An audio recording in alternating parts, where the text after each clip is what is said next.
Hello मेरे प्यारे छात्रों, आप सभी का स्वागत है। जितने भी छात्र कक्षा 10 के हैं और 2025 में बोर्ड एग्ज़ाम देने वाले हैं, उन सभी के लिए आज का वीडियो सबसे इम्पोर्टेंट साबित होगा। आज आप सभी को सामाजिक विज्ञान से संबंधित जो मानचित्र से संबंधित जो प्रश्न पूछे जाते हैं, वो प्रश्न भी आज आपको मानचित्र पे भर के बताएंगे कि आप मानचित्र को एग्ज़ाम के समय में कैसे भरेंगे। ठीक है। और साथ में आज आप सभी को जो 2025 का सामाजिक विज्ञान का वायरल पेपर है, इस पेपर को संपूर्ण बताने वाले हैं, तो आप वीडियो को स्किप मत कीजिएगा, अन्यथा आपको ये नहीं समझ में आएगा कि बोर्ड के एग्ज़ाम में मानचित्र वाले सवाल करते कैसे हैं। ठीक है, तो चलिए वीडियो स्टार्ट करते हैं। तो यदि वीडियो आपको पसंद आए तो वीडियो को लाइक कीजिए और चैनल पर नए हैं तो चैनल को साथ में सब्सक्राइब कर लीजिए। देखिए, आपके सामने जब बोर्ड एग्ज़ाम में जाएंगे तो आपको इसी प्रकार से प्रश्न पत्र मिलेगा। ठीक है, यहाँ पे आपको अनुक्रमांक लिखना रहता है और यहाँ पे अपना नाम लिखना रहता है, और यहाँ पे आपका पेपर का सेट देता है कि आपका पेपर का सेट कौन सा है। ठीक है, यहाँ पे देखिए आपको यहाँ पे सामाजिक विज्ञान लिखा रहेगा, यहाँ पे 2025 बोर्ड के एग्ज़ाम में लिखा रहेगा। यहाँ पे समय दिया रहेगा 3 घंटा 15 मिनट का रहेगा, और पूर्णांक रहेगा टोटल आपके पेपर का 70 नंबर का पूर्णांक रहता है।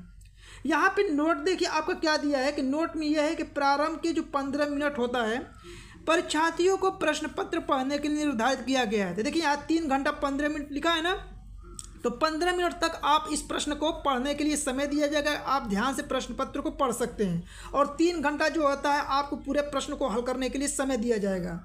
अब यहाँ देखिए कुछ निर्देश दिए गए हैं, ये निर्देश भी आपको प्रत्येक प्रश्न में बताते रहते हैं। आप यहाँ पे इस निर्देश को देख लीजिए, जिससे बोर्ड के एग्ज़ाम में आपको किसी प्रकार का कन्फ्यूज़न ना रह जाए। देखिए निर्देश क्या है कि सभी प्रश्न आपको करना एकदम अनिवार्य है कि सभी प्रश्न आपको करना ही करना है। यहाँ पे देखिए आपका है, इस प्रश्न पत्र के 2 खंड है, खंड और खंड ब 2 प्रश्न खंडों में विभाजित होगा। खंड अ में जो होता है आपको यहाँ बता देते हैं कि जो खंड अ होगा इसमें 20 अंक का बहुविकल्पी प्रश्न रहेगा, और खंड ब में जो होता है 50 अंक का वर्णनात्मक प्रश्न रहेगा, जिसे आपको उत्तर पुस्तिका पे लिखना रहेगा। ठीक है, समझ में आ गया होगा। अब देखिए जो खंड अ है इसमें 20 बहुविकल्पी प्रश्न रहेगा, उसका उत्तर OMR शीट पर देना है। साथ में आपको कौन सा पेन का प्रयोग करना है, तो नीला पेन या काला पेन का ही प्रयोग करना है, इसके अलावा कोई पेन आप प्रयोग नहीं कर सकते हैं।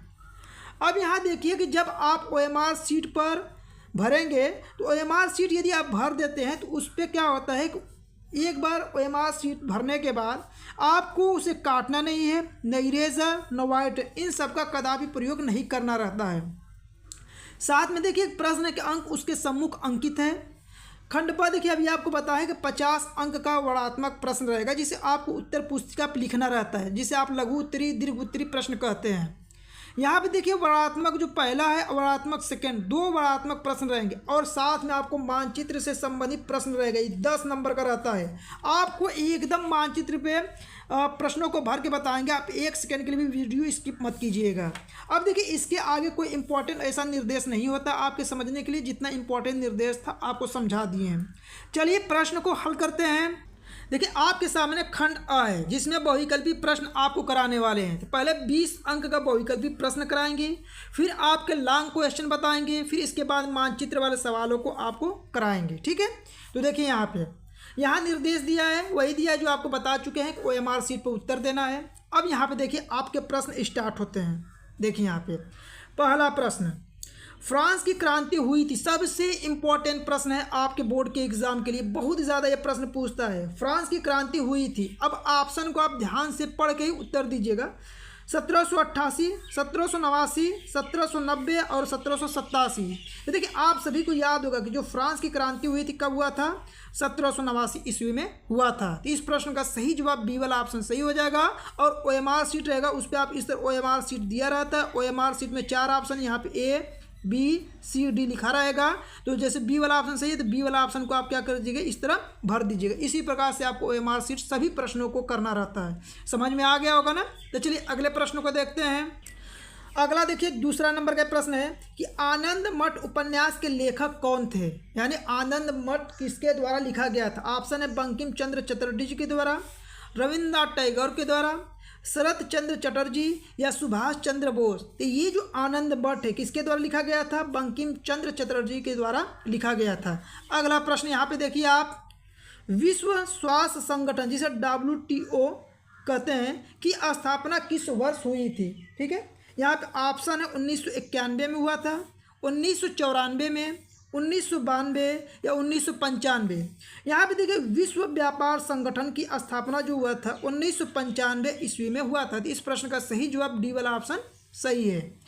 अब आपका अगला प्रश्न, ज्योतिबा फूले ने कौन सी पुस्तक लिखी है? यानी ज्योतिबा फूले के द्वारा कौन सी पुस्तक लिखी गई थी? ऑप्शन है गुलामगिरी, स्त्री धर्म, अमर जीवन, कथा सागर। देखिए ज्योतिबा फूले के द्वारा जो पुस्तक लिखी गई थी बहुत ज़्यादा फेमस था, वो पुस्तक का नाम था गुलामगिरी।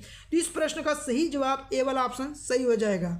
देखिए आप सभी को जितने भी 20 बहुविकल्पी प्रश्न कराएंगे, आप 20 बहुविकल्पी प्रश्नों को देखिए, जिस प्रश्न का आंसर आ रहा है तो कमेंट में लिख सकते हैं, और वीडियो के लास्ट में आप जरूर बताइएगा कि 20 बहुविकल्पी प्रश्नों में से आपके कितने प्रश्न का आंसर करेक्ट हुआ है। ठीक है, अगला देखिए आप, अगला क्या है आपका कि सत्ता के क्षैतिज वितरण से क्या तात्पर्य है? अब ऑप्शन दिया है, सत्ता का संघीय वितरण था, सत्ता का अलगाववादी वितरण था, कार्यपालिका, व्यवस्थापिका तथा न्यायपालिका के बीच सत्ता का बंटवारा, केंद्र और राज्य सरकार के बीच सत्ता का बंटवारा था। देखिए जो सत्ता के क्षैतिज वितरण था ना, से क्या तात्पर्य? तो उससे तात्पर्य आपका था कि ये जो सत्ता था आपका कार्यपालिका, व्यवस्थापिका, न्यायपालिका के बीच सत्ता का बंटवारा किया गया था। तो इस प्रश्न का सही जवाब सी वाला ऑप्शन करेक्ट हो जाएगा। ठीक है, अगला प्रश्न देखिए, निम्नलिखित में से कौन सा संघीय राज्य नहीं है? यानी कि आपको बताना है कि कौन सा इसमें से जो है राज्य नहीं है। जैसे मणिपुर ये आपका राज्य है, त्रिपुरा राज्य है, हिमाचल प्रदेश राज्य है, जबकि जम्मू कश्मीर क्या है आपका? केंद्र शासित प्रदेश है। तो ये राज्य नहीं है ना, तो इसका सही जवाब क्या होगा? डी वाला ऑप्शन करेक्ट हो जाएगा कि संघीय राज्य नहीं है। तो कौन सा नहीं है? तो जम्मू कश्मीर आपका संघीय राज्य नहीं है। अगला प्रश्न यहाँ पे देखिए 7वां नंबर का, धर्मनिरपेक्ष राज्य यानी धर्मनिरपेक्ष राज्य को किसको कहते हैं? तो ऑप्शन को ध्यान से देख के आंसर दीजिएगा। धर्म का कोई स्थान नहीं होता है, एक राष्ट्र एक धर्म में विश्वास किया जाता है, केवल बहुसंख्यक वर्ग के धर्म को मान्यता मिलता है, सभी धर्मों को समान समझा जाता है। देखिए धर्मनिरपेक्ष का मतलब है क्या हुआ कि सभी, जैसे आपका भारत है उसमें सभी धर्मों को क्या मिलता है? समान अधिकार है ना, तो यहाँ पे क्या हो जाएगा? सभी धर्मों को समान समझा जाता है। तो इसका सही जवाब क्या हो जाएगा? डी वाला ऑप्शन सही हो जाएगा। जैसे आपका भारत है, देखेंगे हिंदू, मुस्लिम, सिख, ईसाई सभी धर्म है, सभी धर्मों को समान अधिकार भारत में मिला है। तो इसका मतलब हो गया कि सभी धर्मों को समान समझा जाता है। अगला प्रश्न यहाँ पे देखिए 8वां नंबर का, देखिए 8वां नंबर का क्या है आपका? राजनीतिक दलों के सामने कौन सी चुनौतियाँ हैं? अब ऑप्शन है आंतरिक लोकतंत्र का न होना, परिवारवाद, धन और आपराधिक तत्वों का अभाव। देखिए यहाँ पे जो आपका है राजनीतिक दलों में आंतरिक लोकतंत्र का न होना ये भी चुनौती है, परिवारवाद का भी चुनौती है, धन और आपराधिक तत्वों का भी प्रभाव का भी चुनौती है। तो इसका सही जवाब डी वाला ऑप्शन क्या हो जाएगा? आपका करेक्ट हो जाएगा। ठीक है, अगला प्रश्न देखिए, निम्न में से कौन सा लोकतंत्र का अवगुण है? यानी लोकतंत्र का अवगुण आपको बताना है कि इसमें से अवगुण यानी दोष कौन सा है। ठीक है, एक गुण होता है, एक अवगुण, अवगुण मतलब दोष। ठीक है, धनी व्यक्तियों को शासन, दलों में व्यक्तिवाद, बहुसंख्यक की प्राथमिकता, इनमें से सभी। देखिए इसमें जो हो जाएगा कि जो लोकतंत्र का अवगुण माना जाता है, धनी व्यक्ति का शासन जहाँ पे होगा तो वहाँ पे लोकतंत्र तो होगा नहीं, दलों में व्यक्तिवाद है तभी पे वहाँ पे लोकतंत्र नहीं होगा, बहुसंख्यक की प्राथमिकता है तो वहाँ पे भी लोकतंत्र की स्थापना नहीं हो सकता है। तो यहाँ पे इसका सही जवाब क्या होगा? डी वाला। तो लोकतंत्र के जो ये अवगुण है ये सभी ऑप्शन यहाँ पे करेक्ट हो जाएगा। ठीक है, अगला प्रश्न देखिए आप, 10वां नंबर का है कि संविधान के अनुसार भारत की राजभाषा है, यानी राजभाषा किसको माना गया? हिंदी को, उर्दू को, संस्कृत को या अंग्रेजी को? तो संविधान के अनुसार भारत की राजभाषा क्या है? हिंदी है। तो इसका सही जवाब ए वाला ऑप्शन आपका क्या हो जाएगा? करेक्ट हो जाएगा। अगला प्रश्न देखिए, कौन सा उद्योग चूना पत्थर को कच्चे माल के रूप में प्रयुक्त करता है? यानी कि चूना पत्थर जब बनाना ना तो उसमें कौन सा कच्चे माल के रूप में प्रयोग किया जाता है? एल्युमिनियम, सीमेंट, चीनी, पटसन। इसमें कौन सा होता है? बी वाला ऑप्शन करेक्ट हो जाएगा। जो चूना पत्थर होता है ना उसमें क्या कच्चे माल के रूप में उपयोग किया जाता है? तो सीमेंट प्रयोग किया जाता है। ठीक है, अगला प्रश्न यहाँ पे देखिए, 12 नंबर का कर भारत में आर्थिक उदारीकरण की शुरुआत कब हुई? ठीक है, देखिए ऑप्शन 1991, 1989, 1995 या 1960। ठीक है, तो देखिए यहाँ पे जो हुआ था, भारत में आर्थिक उदारीकरण की जो शुरुआत हुई थी वो 1991 में हुआ था। जिसका सही जवाब ए वाला ऑप्शन आपका करेक्ट है। ठीक है, अगला प्रश्न देखिए, राष्ट्रीय उपभोक्ता अधिकार दिवस कब मनाया जाता है? ये प्रश्न आपको कई बार करा चुके हैं कि राष्ट्रीय उपभोक्ता दिवस 24 दिसंबर को मनाया जाता है। तो इसका सही जवाब डी वाला ऑप्शन क्या हो जाएगा? करेक्ट हो जाएगा। अगला प्रश्न यहाँ पे देखिए, लौह अयस्क किस प्रकार का संसाधन है? यानी लौह अयस्क को किस प्रकार का संसाधन माना जाता है? नवीकरणीय योग्य है, प्रवाह है, जैव है या अनवीकरणीय योग्य है? ठीक है, तो देखिए यहाँ पे लौह अयस्क ये बताइए कि पुराने समय से प्रयोग में आ रहा है। एक बार लोहा समाप्त हो जाएगा तो क्या लोहा बना सकते हैं? नहीं बना सकते हैं। तो इसीलिए कौन सा हो जाएगा? अनवीकरणीय योग्य हो जाएगा। कैसा हो जाएगा? अनवीकरणीय योग्य। तो इस प्रश्न का सही जवाब हो जाएगा डी वाला। देखिए नवीकरणीय योग्य का मतलब होता है जिसे आप एक बार समाप्त होने के बाद आप बना सकते हैं, तो नवीकरणीय योग्य के अंतर्गत आता है। लेकिन अनवीकरणीय योग्य के अंतर्गत ऐसे तत्व आते हैं या वैसे पदार्थ आते हैं जो एक बार समाप्त होने के बाद आप दोबारा उसको नहीं बना सकते हैं। तो लोहा एक बार यदि आपके पूरे देश से खत्म हो जाएगा तो आप दोबारा लोहा को नहीं बना सकते हैं। इसलिए इसे किस कैटेगरी में रखा गया है? अनवीकरणीय योग्य के अंतर्गत रखा गया है। अगला प्रश्न देखिए, निम्नलिखित में से कौन सा राज्य तांबे का मुख्य उत्पादक है? तो तांबा सबसे अधिक कहाँ पे आता है? तो ये आता है आपका मध्य प्रदेश में। कहाँ से तांबा सबसे अधिक आता है? कहाँ पे उत्पादन सबसे अधिक होता है? तो वो होता है मध्य प्रदेश में। तो आप इसे जरूर याद रखिएगा। अगला प्रश्न आपके सामने है, देखिए अगला प्रश्न आपका क्या है? 16 नंबर का, निम्नलिखित में से कौन सा व्यक्ति अर्थव्यवस्था के प्राथमिक क्षेत्र से संबंधित है? यानी प्राथमिक क्षेत्र के अंतर्गत क्या आता है? जैसे मछुआरा, डाकिया, शिक्षक या व्यापारी। तो देखिए जो प्राथमिक क्षेत्र के अंतर्गत, देखिए आप जरूर प्राथमिक क्षेत्र, द्वितीय क्षेत्र, तृतीय क्षेत्र में कौन कौन सा आता है इसे आप जरूर पढ़ के जाइएगा। एकदम 100% हर साल ये सवाल पूछता है। तो प्राथमिक क्षेत्र के अंतर्गत क्या आता है? मछुआरा जो है प्राथमिक क्षेत्र के अंतर्गत आता है। अगला प्रश्न देखिए यहाँ पे, देखिए अगला प्रश्न आपका क्या है कि सूचना का अधिकार अधिनियम कब लागू हुआ था? यह भी बहुत प्रश्न पूछता है कि सूचना का अधिकार 2005, 2010, 1999 या 2001 में तो कब हुआ था? तो देखिए यहाँ पे ध्यान दीजिएगा, जो सूचना का अधिकार है ना, यहाँ पे देखिए सूचना का अधिकार कब आया था? तो 2005 में। ठीक है, इसे याद रखिएगा। अगला प्रश्न यहाँ पे देखिए, अगला प्रश्न क्या है कि निम्नलिखित में से किस राज्य में बांधवगढ़ राष्ट्रीय उद्यान व्यवस्थित है? यानी कहाँ पे यह बांधवगढ़ राष्ट्रीय उद्यान पाया जाता है? ऑप्शन है मध्य प्रदेश में, इसके अलावा आपका है राजस्थान में, साथ में है पश्चिम बंगाल या उत्तराखंड में। ठीक है, तो यहाँ पे आप बताइए कहाँ पे ये पाया जाएगा? तो इस प्रश्न का सही जवाब आपका होगा, तो देखिए यहाँ पे हो जाएगा इसका सही जवाब डी वाला। तो बांधवगढ़ राष्ट्रीय उद्यान जो होता है मध्य प्रदेश में पाया जाता है। अगला देखिए,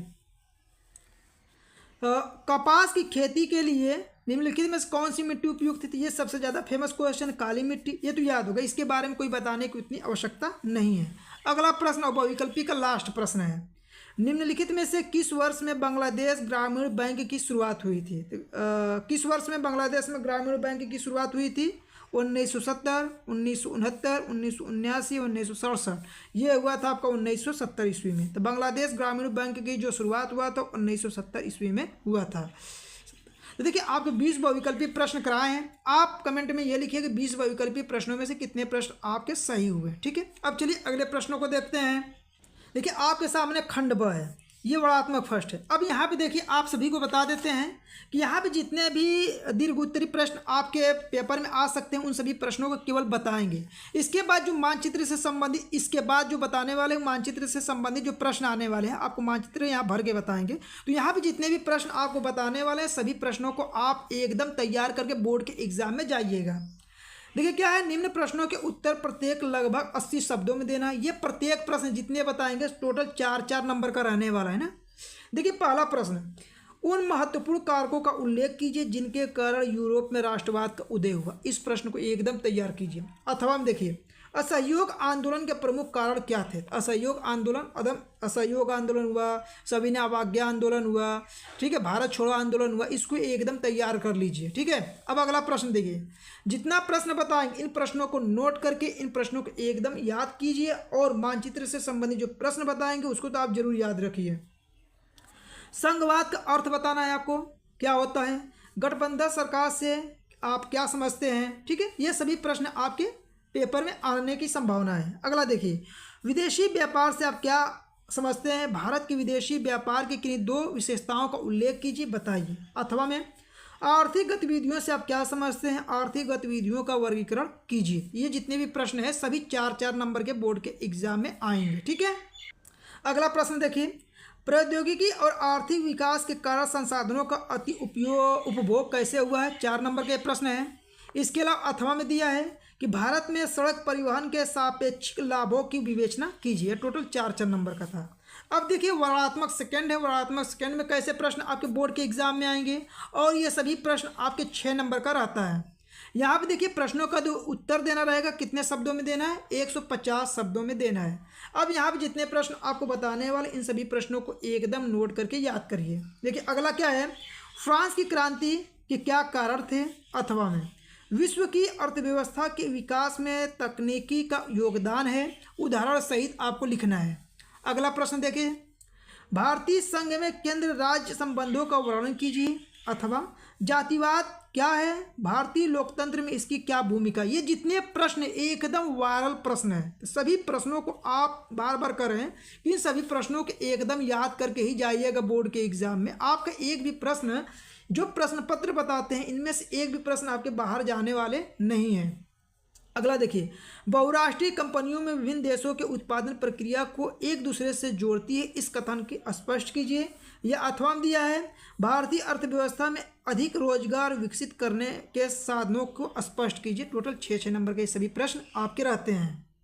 देखिए अगला प्रश्न क्या है, 8वां नंबर का, भारत में वन्य जीव संरक्षण का उपाय बताना है, 6 नंबर का रहेगा। अथवा में दिया है, संगठित एवं असंगठित क्षेत्रों में विभेद कीजिए, असंगठित क्षेत्रों के कर्मचारियों की समस्याओं पर प्रकाश डालिए। टोटल 6 नंबर का ये सभी था आपका दीर्घ उत्तरीय प्रश्न। अब यहाँ से प्रारंभ होते हैं मानचित्र के प्रश्न, जो आपको बार बार बोल रहे थे कि ये 10 नंबर का बोर्ड के एग्जाम में आएगा और मानचित्र पे आपको भर के बताएंगे। तो चलिए यहाँ से आपका प्रारंभ होता है।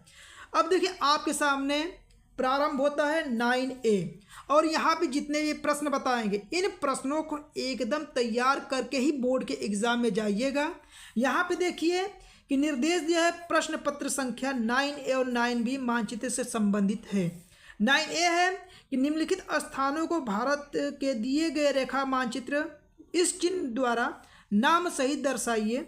सही अंकन के लिए 1/2 मतलब टोटल एक प्रश्न 1 नंबर का रहने वाला है। आपके सामने देखिए पहला प्रश्न है कि वह स्थान जहां पूर्ण स्वराज की मांग का प्रस्ताव पारित हुआ था। बताइए कितना फेमस क्वेश्चन है, बहुत बार ये प्रश्न आ चुका है।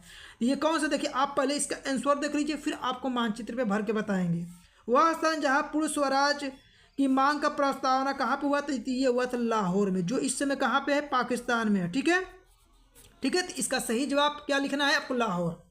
वह स्थान जहाँ आनंद भवन स्थित है, तो आप सभी को पता है आनंद भवन कहाँ पे है, तो प्रयागराज में। कहाँ पे है, प्रयागराज, यानी कि इलाहाबाद, ये प्रयागराज में है।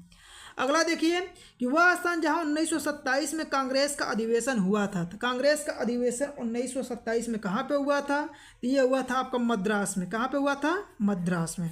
ठीक है, पहले सभी प्रश्नों का आंसर जान लीजिए, फिर उसके बाद आपको मानचित्र पे इसको भर के बताएंगे ना।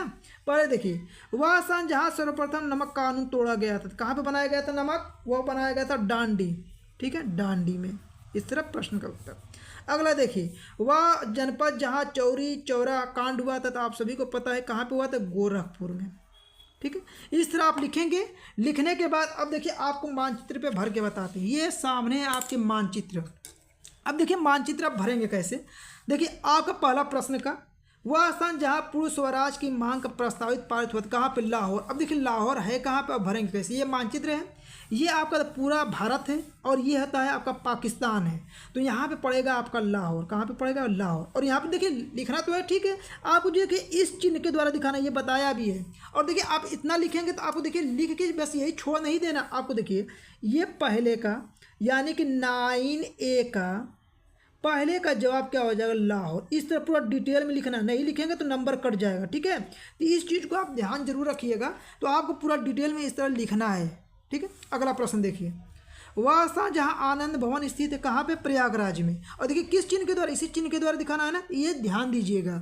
तो प्रयागराज दिखाना, देखिए अब प्रयागराज है कहाँ पे, तो आप सभी को पता है उत्तर प्रदेश में। उत्तर प्रदेश से यहाँ पे आप क्या दिखा दीजिए, ये आपका प्रयागराज हो जाएगा। और इस तरह खींचिएगा, ये कौन से नंबर का है, 9A का सेकेंड नंबर है। उत्तर इसका हो जाएगा प्रयागराज, प्रयागराज। भर लिए। अब देखिए अगला प्रश्न यहाँ पे देखिए, वह स्थान जहाँ 1927 में कांग्रेस का अधिवेशन हुआ था कहाँ पे हुआ था, तो ये हुआ था मद्रास में। अब देखिए मद्रास है कहाँ पे, ये है आपका चेन्नई, और मद्रास पड़ता है यहाँ पे। तो देखिए ऐसे खींचेंगे और मद्रास को खींच के ऐसे लिख लीजिए मद्रास, ठीक है। भर लिया आप मद्रास को। अब देखिए अगला प्रश्न क्या है, वह स्थान जहाँ सर्वप्रथम नामक कानून तोड़ा गया था कहाँ पे तोड़ा गया था, डांडी में। तो देखिए अब डांडी कहाँ पे है, तो आप सभी को याद होना चाहिए कि डांडी आपका गुजरात में पड़ता है। तो देखिए ये है, यहाँ पे पड़ता है आपका डांडी। इस तरह कीजिएगा और ऐसे खींचिए। 9A का चौथे नंबर का है और यहाँ पे चौथे का लिख दीजिए उत्तर डांडी। जैसे बता रहे इसी तरह बोर्ड के एग्जाम में भर के आइएगा, आपका 1 नंबर भी नहीं कटेगा। अगला प्रश्न, लास्ट प्रश्न देखिए, वह जनपद जहाँ चौरी चौरा कांड हुआ था तो कहाँ पे हुआ था, गोरखपुर। और गोरखपुर है कहाँ पे, ये पता होना चाहिए थी। गोरखपुर पड़ता है आपका उत्तर प्रदेश में। देखिए गोरखपुर लगभग यहाँ पड़ेगा और ऐसे खींचिएगा। खींचने के बाद यहाँ पे थोड़ा सा खींच के 9A का लास्ट वाला है और यहाँ पे क्या लिखेंगे, गोरखपुर लिख देंगे, गोरखपुर, ठीक है। तो देखिए आपको मानचित्र जैसे बताएं इसी तरह बोर्ड के एग्जाम में मानचित्र को भरिएगा, ठीक है। तो ये था आपके मानचित्र से संबंधित 5 नंबर का सवाल। अब देखिए यहाँ तक 5 नंबर का था। अब अगला प्रश्न देखिए यहाँ पे दिया 9A और 9B। आपका 9A का हो चुका है, अब 9B में यहाँ पे 5 नंबर दिया और 9B दिया, यहाँ पे 5 नंबर देगा। तो चलिए अगले प्रश्नों को भी देख लेते हैं और बता देते हैं आप सभी को। देखिए अब 9B का यहाँ 5 नंबर का पूछेगा प्रश्न, देखिए कैसे उत्तर देना है। उत्तर प्रदेश का एक 10 लाखी नगर आपको इस चिन्ह के द्वारा यानी वाई चिन्ह के द्वारा दिखाना था। 10 लाखी नगर किसको कहते हैं, अब देखिए ये कहते हैं कानपुर को। किसको कहते हैं, कानपुर। याद रहेगा तभी तो करेंगे। तो कानपुर कॉफी का सबसे बड़ा उत्पादक राज्य आपको इस चिन्ह के द्वारा दिखाना है। तो देखिए पहले आपको सबको आंसर बता देते हैं, फिर आपको मानचित्र अभी भर के बता देंगे। तो कहाँ पे है, कर्नाटक। कर्नाटक कॉफी कहाँ पे होता है, कर्नाटक में। राजस्थान की राजधानी कहाँ पे है, जयपुर है, याद होना चाहिए। राजस्थान की राजधानी जयपुर, ठीक है। अब देखिए दक्षिण भारत की एक नदी किसे दिखाना है, तो दक्षिण भारत की एक नदी कावेरी नदी, कावेरी नदी। इसके अलावा दक्षिण भारत की और कृष्णा नदी याद रख सकते हैं, गोदावरी है, बहुत सारे नदियां हैं दक्षिण भारत की। कोई एक नदी जो आपको याद होगा वही लिखना है। तो यहाँ पे हम कावेरी नदी बता दिए कि दक्षिण भारत की नदी है। चाय उत्पादन के किसी क्षेत्र को इस चिन्ह के द्वारा, तो जब आपको पता है कि चाय उत्पादन का सबसे ज़्यादा क्षेत्र कौन सा माना जाता है, असम को माना जाता है। देखिए ये सब इसका आंसर लिख लिए। लिखने के बाद आपको मानचित्र भरना है। देखिए मानचित्र कैसे भरेंगे, तो देखिए आपके सामने एक और मानचित्र यहाँ पे ले लिए। अब इसका भर के बताते हैं, जैसे भरा तो उसी तरह भरेंगे आप। नहीं, कानपुर है ना, अब कानपुर पता होना चाहिए। कानपुर है कहाँ पे, तो कानपुर आप सभी को पता है कि ये आपको पड़ता है उत्तर प्रदेश में। तो ये है आपको उत्तर प्रदेश। और देखिए किस चिन्ह के द्वारा दिखाना है, तो ये भी ध्यान दीजिएगा। वाई चिन्ह बनाना है, तो देखिए यहाँ पे वाई चिन्ह बनाएगा, ऐसे नहीं बनाना है, इधर आप बना दीजिएगा ये वाई। चलिए यहाँ पे वाई चिन्ह बना देते हैं। और यहाँ पे क्या हो जाएगा, 9B कौन से नंबर का है, पहले नंबर का है। और यहाँ पे क्या लिखेंगे, कानपुर लिख दीजिएगा उत्तर, ठीक है। इस तरह आपको भर देना है, भर लेना आप। अब देखिए अगला प्रश्न क्या है, कॉफी का सबसे बड़ा उत्पादक राज्य इस डेल्टा चिन्ह द्वारा दिखाना है, कर्नाटक। अब कर्नाटक है कहाँ पे, देखिए ये मानचित्र है और दक्षिण भारत में ये आपका मुंबई, ये है आपका कर्नाटक। आप ऐसे त्रिभुज बनाएंगे और इससे एक तरफ वृत्त बना लेंगे, ठीक है। इस तरह बना लीजिएगा आप, ये हो जाएगा। अब देखिए 9B का कौन से नंबर का है, 9B सेकेंड नंबर है ना, सेकेंड वाला। और यहाँ पे क्या हो जाएगा, कानपुर, अरे कर्नाटक हो जाएगा। क्या हो जाएगा, कर्नाटक। इसी तरह साफ सुथरा भरिएगा, ठीक है। अगला प्रश्न देखिए, राजस्थान की राजधानी को दिखाना इस चिन्ह के द्वारा कहाँ पे है, जयपुर। तो राजस्थान पता होना चाहिए कहाँ पे, देखिए ये राजस्थान है और ये है आपकी राजधानी। देखिए इस चिन्ह के द्वारा दिखाना है तो ये हो जाएगा। ये कौन से नंबर का है, ये 9B का तीसरे नंबर का है। और यहाँ पे क्या लिख देंगे, जयपुर लिख देंगे, जयपुर। राजस्थान में लिख दिए जयपुर। अब देखिए अगला प्रश्न आपका क्या है कि दक्षिण भारत की एक नदी इस चिन्ह के द्वारा दिखाना है, कावेरी नदी। देखिए कावेरी नदी कहाँ पे पड़ता है, तमिलनाडु के पड़ता है, ठीक है। तो ऐसे चिन्ह के द्वारा दिखाना, ऐसे। ये कौन से नंबर का है, 9B का चौथे नंबर का है, ठीक है, चौथा नंबर। और यहाँ पे लिख दीजिए कावेरी नदी, कावेरी, ठीक, लिख लीजिए। अब देखिए अगला प्रश्न जो है, चाय उत्पादन के किसी क्षेत्र को इस चिन्ह के द्वारा दिखाना। तो असम है, तो अब देखिए असम पता होना चाहिए। देखिए ये पूरा असम है ना, यहाँ पे असम को कैसे भरेंगे, ऐसे बनाइएगा और इस तरह ऐसे ऐसे ऐसे कर दीजिएगा, ठीक है। और यहाँ पे क्या हो जाएगा 9B का 5वां नंबर है और ये आपका क्या है असम, असम, ठीक है। यहाँ पे सभी का उत्तर आप दे दिए। अब देखिए जैसे ही आप उत्तर दिए हैं इस पे आपको तुरंत एग्जामिनर चेक करेगा, 5 नंबर दे देगा यदि सही से लिखे रहेंगे तो इस प्रकार से आपका ये संपूर्ण पेपर था। आप सभी को जितना भी पेपर बताएं सभी पेपरों को एकदम डिटेल में बताएं और जितने प्रश्न वायरल है जो 2025 में आने की संभावना है सभी प्रश्नों को आपको इसी प्रकार से प्रत्येक सब्जेक्ट का करा रहे हैं।